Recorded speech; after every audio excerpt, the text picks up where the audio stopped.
Pada kesempatan kali ini, saya akan menjelaskan mengenai pengendalian internal atas piutang usaha.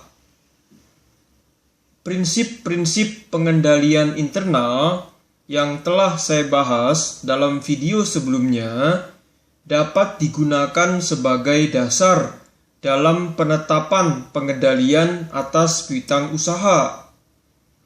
Kalau kita berbicara mengenai pengendalian internal atas piutang usaha, maka sesungguhnya yang menjadi pusat perhatian adalah bagaimana pengamanan yang efisien dan efektif dilakukan atas piutang usaha, baik dari segi pengamanan atas perolehan fisik kas, pemisahan tugas, hingga pada tersedianya data catatan akuntansi yang akurat.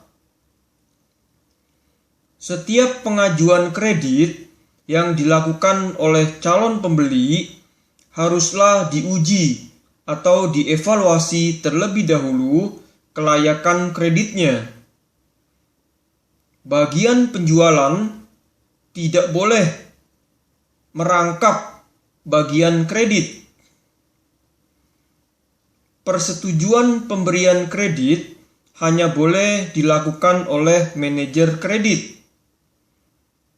Dalam hal ini, manajer penjualan seharusnya tidak boleh memiliki otorisasi atau wewenang untuk menyetujui proposal kredit pelanggan.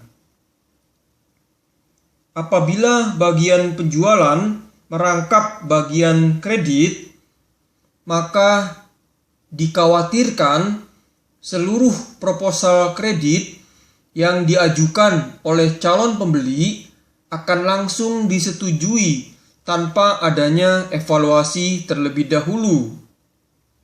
Dalam hal ini, kemungkinan besar risiko akan muncul, terutama terhadap calon pembeli yang memiliki peringkat kredit yang buruk.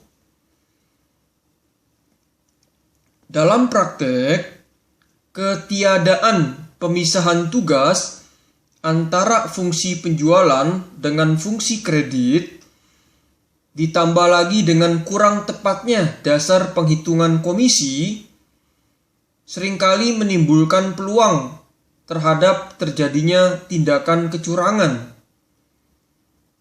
Tidak mustahil karyawan bagian penjualan akan berusaha memperbesar komisi penjualan dengan cara yang tidak semestinya, di mana oknum bagian penjualan akan membuat seolah-olah penjualan barang dagang ke pelanggan sungguhan telah terjadi, padahal penjualan tersebut dilakukan secara fiktif. Nanti begitu komisi diperoleh, oknum karyawan tadi akan mengembalikan barang yang telah disembunyikannya seolah-olah telah terjadi retur pembelian. Sebagaimana yang kita ketahui, penerapan pengendalian internal memang tidak terlepas dari biaya-biaya tambahan yang harus dikorbankan perusahaan. Dalam hal ini, ingat kembali bahwa perusahaan pada dasarnya harus mempertimbangkan atau membandingkan antara besarnya biaya tambahan yang akan dikeluarkan dalam rangka efektifnya pemisahan tugas, kita bandingkan dengan manfaat yang akan diperoleh.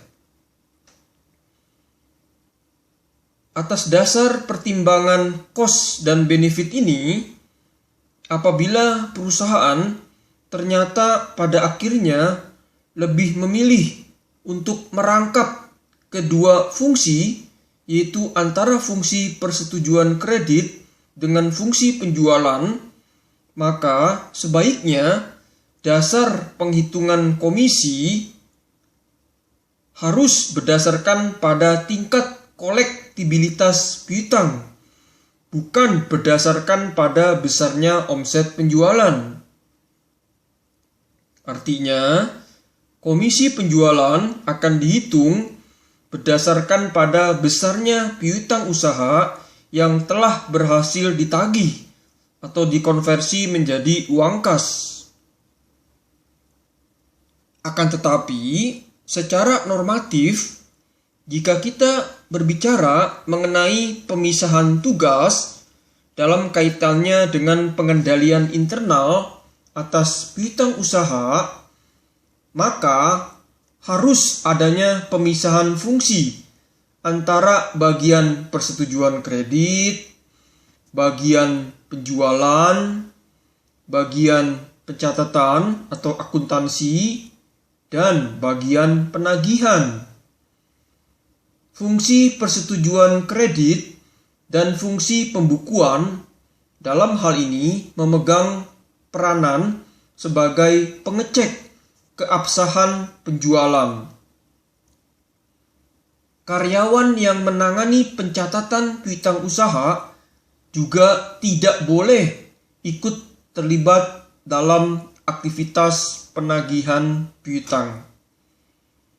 Demikianlah penjelasan dari saya mengenai pengendalian internal atas piutang usaha.